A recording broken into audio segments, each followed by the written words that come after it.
our special focus on the International Women's Day. Any day, anytime, we celebrate our women who are doing us proud in every sector of the Nigerian life. And today, as we celebrate the women and looking at some of the wonders they are performing, the First Lady, Mrs. Oluremi Tinubu, has been speaking about the role and the place of the woman in the society, and she's particularly worried about what has become somewhat a targeted attack on the women and their children in their schools and in the society. The recent kidnap and attacks that we're seeing in some schools and in some parts of the northern Nigeria, Mrs. Tinubu is asking for the death penalty on the kidnappers. Take a listen to her. Good morning, woman leader. Whoever is kidnapping young people is sick, cruel, and a coward. Yes. Enough is enough. And I call on the state governors that once we take hold of them, they deserve capital punishment. What they are doing is trying to kill our future. We all know parents. When we are old, we rely on our children, and we see them that our investment has not gone to waste, especially when they are successful. Why would you go and take them from schools? Why? I don't really know. But right now, I think enough is enough. As a former lawmaker, I believe that any one of them captured deserve capital punishment. Those are the views of the First Lady, Ms. Oluremi Tinubu. But then, there are further questions that we need to ask. The role of the woman, how we can expand the space. Recently, this is a furtherance to the clamor for a permanent seat for lawmakers in the National Assembly. It's been a dismal performance for women in politics. And you can see from a graph that I will be showing you, for those who contested election, the women will threw their hat in the ring. And you see the dwindling number from 2015 to 2019 and up to 2023. And I will also show you the dwindling number of the representation of women in the National Assembly, presently in the House of Representatives and in the Senate. I'll be showing you some of the figures. But let's bring in someone who has had the experience of serving in the public sector, and of course who is an intellectual in every standard, a former member of the House of Representatives and a woman rights pusher, Honorable Nnenna Ukeje, joins us live in our studio. Thank you so much indeed for joining us. Thank you very much. And congratulations on International Women's Day. Thank you very much. What does this mean for you, though? I mean, as a former lawmaker, you fought your way in politics, where a lot of people thought it's a man thing, it's a space for men. But you fought your way hard. You become a leader, national leader in your political party. On a day like this, what does the International Women's Day mean for you? Well, thank you very much for your compliments. I'm sure too generous with the compliments. But today, I think that the fight or the advocacy for the International Women's Day has been a journey that has been long and ever shifting. I believe that over the years, women have made progress. I mean, we've come from not having a day such as this to having a day set aside by the United Nations for women, for the gender agenda. So I think that in itself is progress. But what do I think, honestly? I honestly think, Sheung, that we have stepped into this space and we celebrate. But in Nigeria, for instance, there are only 2 seasons where there's this frenzied advocacy for the gender agenda. And the 2 seasons are on the 8th of March, where days such as this, we have the marches, we have the conversations such as this, you know, there's the frenzied, almost feverish pitch of the talk about women in the public space.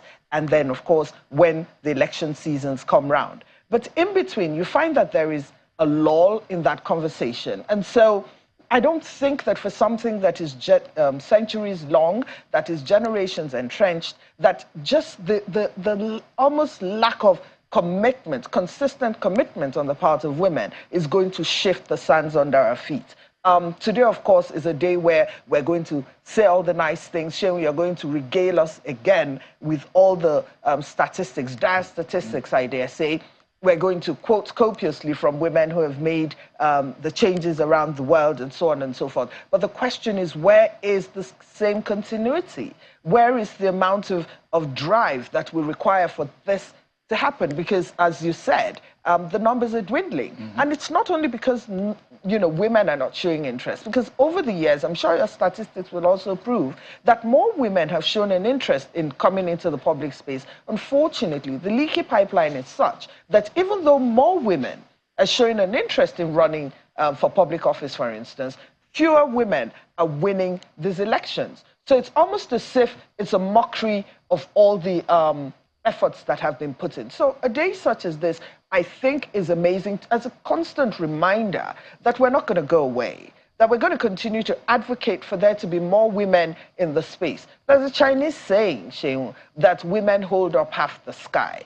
Now, the assumption behind that saying is that we can't just have the one sex holding up the sky, especially what we're going through in Nigeria today, the economic downturn and so on and so forth. We need all our brains, we need all our energy, we need all the intellect in this country to come. So when you have it skewed terribly against one half of your population, it's little wonder that we're not getting the results that we hope for. In terms of population, the women and the male and the female gender compete favorably. Yeah. And in fact, in some parts of the country, we have more women than the men. Yes. And in some parts, those who are in fact encouraging that if a man does not take more than one wife, there are people who may not find a husband because of the numbers. I mean, there are jokes like that. But the question here on a day as this is, if we're having a, and I remember, I take you back to when I was in secondary school.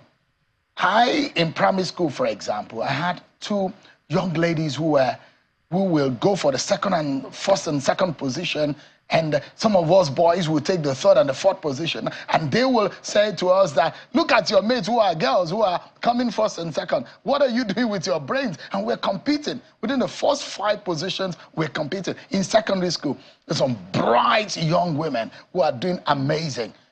At Babala University, for example, they had, a 20-something first-class student in law. All of them are women.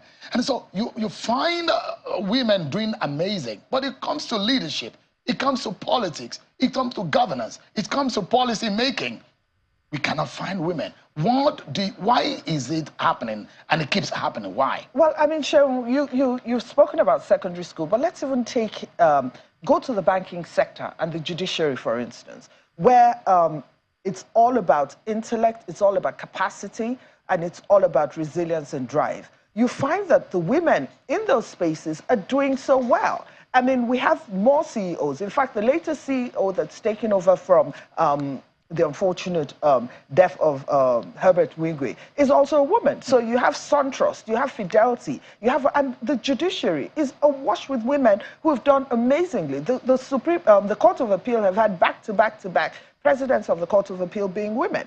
And I think that speaks to where it's just about intellect and capacity. Now, when it comes to politics, there's a lot, of course, there's brawn, there's entrenched preconceived notions, there's the gatekeepers, it's the old boys club, there's the violence, and so on and so forth. And so it's a totally different terrain, where it's not necessarily about the capacity of the woman to be turned up in that space as much as the other things that mitigate against women coming up. Now, there's a consensus about the fact that women in the public space make governance easier in conflict resolution, for instance. The United Nations, and a lot of people are in agreement that where women at the table, that the conversations are wider about conflict resolution. The conversations take on a wider spectrum. It is more entrenched and it is more long-lasting. But unfortunately, in politics, it is so difficult because, as I said again, between the appointive and the elective positions, the terrain is totally different. So it's not necessarily about the capacity of the women. And of course, there's anybody, and they say it's a game of power. And nobody wants to give up power so easily. So over the years, we found that there's an escalation of violence, even in the space or in the drive into politics. The shenanigans have gotten more interesting. And women are really not cut out, really, honestly, by our physiognomy and by our makeup, are not cut out for the level of shenanigans that have taken over the public space. And so Nigeria suffers for it in terms of policy direction, because it is evident. I mean, everybody says it. That so our politics is discriminatory. Oh, absolutely. I mean, if I said it today, would it be the first time that you've heard it? Evidently.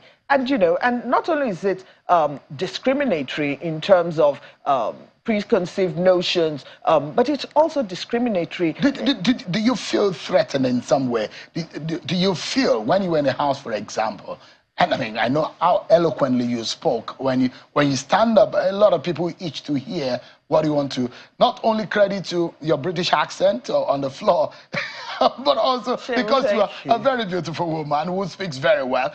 And the fact that people thought that you have good ideas. But did you at some point felt a bit threatened by the men folk and what looks like a space for men? But should I say something? I always used to say to people that I loved the job of being a legislator, but I wasn't very sure about the job of being a politician. Okay? And the reason for that was that when you made it to the floor of the House, I believe that I didn't really have to deal with that because I became one of the boys. All right? And I always said to people that the House of Representatives, and I think most public spaces as well, become a platform where ideas are exchanged. And so if you had ideas and you earned the respect of your male counterparts, then the threat was not as much as you got there. However, the process to getting there is the one that is fraught with the misogyny. I mean, at its very worst, it's abuse. At its absolute best, it's misogyny. Basically. I mean, you said that women, in your last election, you came out to say women are the reason why women have not been voted for. And there must be a reason why you feel that women didn't even vote for women. No, but women, I think that women will always do what it is, especially in the rural areas. That there are certain people who are the gatekeepers. And the gatekeepers, for the longest time, a lot of the vision of leadership for most of the women in the rural areas is not a woman, okay? So when a woman comes into that public space, you're an aberration to what the people know. And so you must do it over and over and over again for there to be a mindset change, all right? Like I said as when I started the conversation, that it's important that we continue putting women out there, that the vision as well of leadership does not necessarily have to come out in a pair of trousers. But then let me also say that for the longest time, we have also, I think that, you know, I don't know who had that very famous quote, that you can't do the same thing the same way and expect a different result. I think that we went through the phase where we thought that we were feminists, and we moved away from what it is that our forebears and our mothers did, the women who actually started to make the holes in the glass ceiling. Now, those women believed in collaboration. And they did it. And in the words of Ban Ki-moon, for instance, he says that, you know, the gender agenda is for every girl, every boy, every man, and every woman. But I think that for the longest time, we got to the place where we started to push the narrative that it was us against the men, as against the narrative that the men were our partners in this. I'll credit the last House of Representatives, because for the first time, they actually had 159 votes for seats, permanent seats for women. For women. That had never happened in the House of Representatives. But they shut it down in the end. Yes, but they shut it down in the end. But at least, no concurrence at the end of the day. No, there was no concurrence. But the House of Representatives at least pushed for it. And I believe that for as long as we continue to celebrate the baby steps that are taken and build from those baby steps and stand on those baby steps and reach out, then, you know, we'll start to make the progress that we require. Yeah. We can't say from 158, we're going to lean back on rest on our oars and say, oh, but there was no concurrence. No, I choose not to look at it like that. I choose to see that there was at least 158 people who voted. And so for that advocacy, the amount of advocacy that went into getting the 158 votes, we should celebrate it, but we should not go back and wait till International Women's Day to start the conversation again and then hope that we're going to. It should be continuous, it must be deliberate, it must be incremental, and it must be consistent. I mean, kudos to, and when we talk about National Assembly politics, we remember the role and how the likes of Patricia Ete pushed through being a leader in the House of Representatives, Mulika Atakondea being a leader in the national. It's not an easy job. The Senate has not had it. We've not had even a deputy Senate president in the Senate, but the House had gone a little step further to say we want a deputy House Speaker in the House. But let me show you what has happened in parliamentary politics. These are the figures, and you anticipated it. You said I was going to show you, but you predicted right. So this is what it's looked like. Female representation in Nigerian politics, showing from 2015 to 2019 and then 2023 how women ran for office, and you see that it became lower in the last election. And interestingly, or sadly so, that we have more women throwing their hats in the ring. But how many of them were able to make it? There are lower women who ran, but now we had lower women in terms of numbers who are represented in the National Assembly. Let me show you the figures. Very, very low. Abysmal, if you may call it. So this is what it looks like from 2019 compared to 2023. It has declined. We have lower numbers in the Senate. We have, in fact, more numbers in the House of Representatives. Perhaps in terms of percentage, there must be that disparity.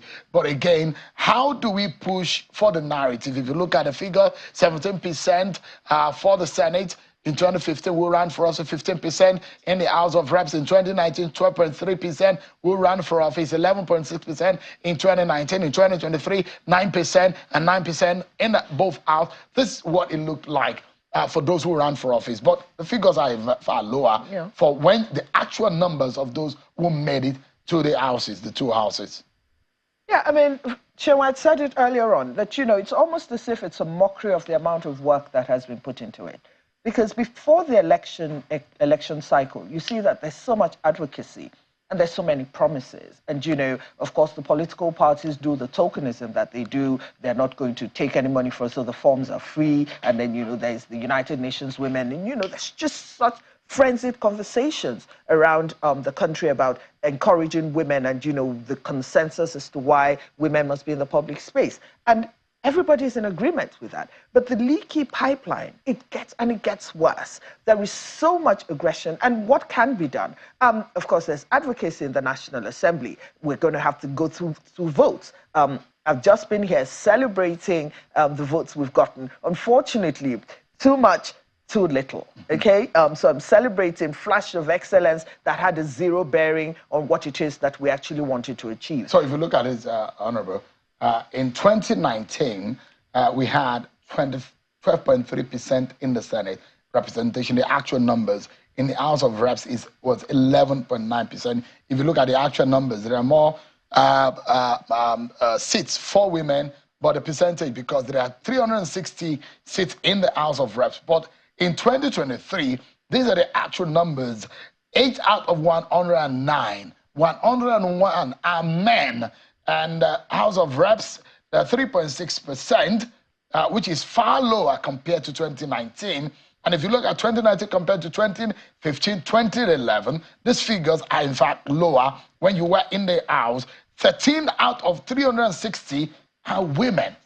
And that is drowning, isn't it? It is. How can a woman speak up in that kind of space where it's just so hollow that the only thing you hear are the baritone and the voices of men? Well, I mean, it's a testosterone nightmare, but, you know, and we go through it. But I tell you something, I don't think that women can do it alone. I think it's imperative that we drive and push the common sense argument that we need women in the public space. That, that governance. For instance, I just listened to the First Lady, you just played the tape, and, she speaks about the fact that women will always bear the brunt, from climate change to COVID to sex as a weapon of modern day warfare to kidnapping. Women will always bear the brunt of war times, of everything that's negative, of hunger and so on and so forth. And we need more female voices to come up with the suggestions that will throw up the cure to most of these problems. I think that aside from the fact that in conflict resolution, the woman's voice is absolutely silent. In security, the voice of the woman is very silent, except, of course, where she's the victim, and so on and so forth. I think it's imperative that of course, the media has a role to play. Unfortunately, people talk about the seats, permanent seats for women, and it gets drowned. Do you see that happening, though? Unfortunately not, because we simply don't have the numbers. It's a chicken and egg situation. If you have a Senator Oluremi Tinubu as the First Lady, who is being in the National Assembly with the kind of energy and the kind of resilience that she has, you know her when she was in the National Assembly, you think she will not help to push for it? I mean, as far as advocacy is concerned, I'm sure she will do her utmost. I mean, and because she understands the corridors of the National Assembly,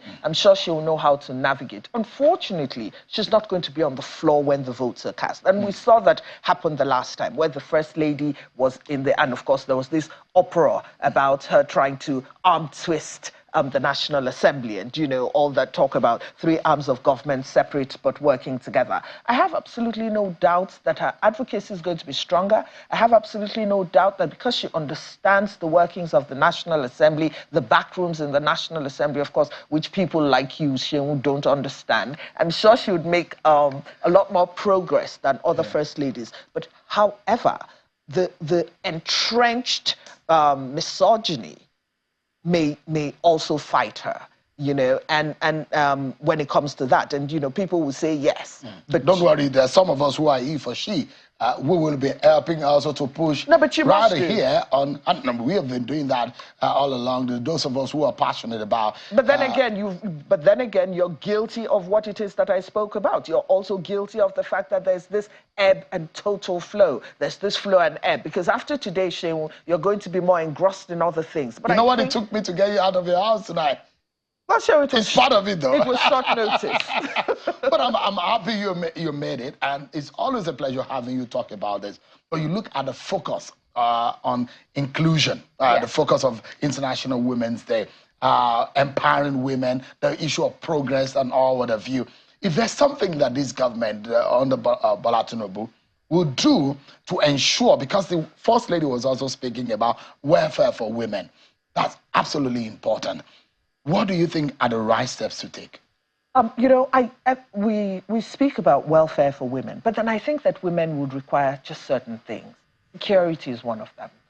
Because subsistence farming is really carried out by women.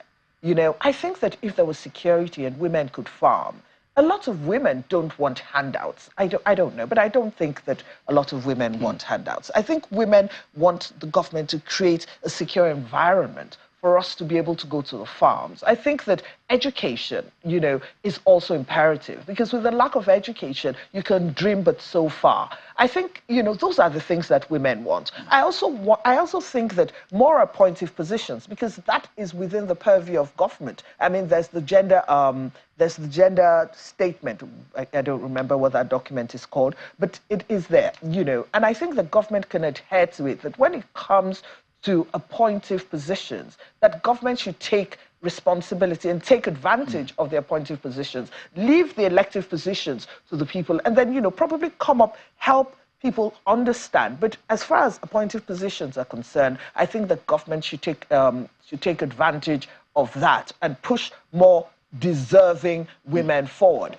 In the words of Madeleine Albright, I'll quote her, and it's one of my favorite quotes. She says, and she says it all over again, that the world can take enough mediocre men but not mediocre women. So I think that, you know, the government, I think, should push deserving women, because what happens is that when deserving women are not pushed, eventually, and I know that our forebears saw that, because they realized that when women did so well in the public space, it wasn't those women that took it, or if they didn't do so well, the people did not say, oh, look, Yvonne hasn't done well, or Ifeoma hasn't done well, or Kemi hasn't done well. They say women have not done well.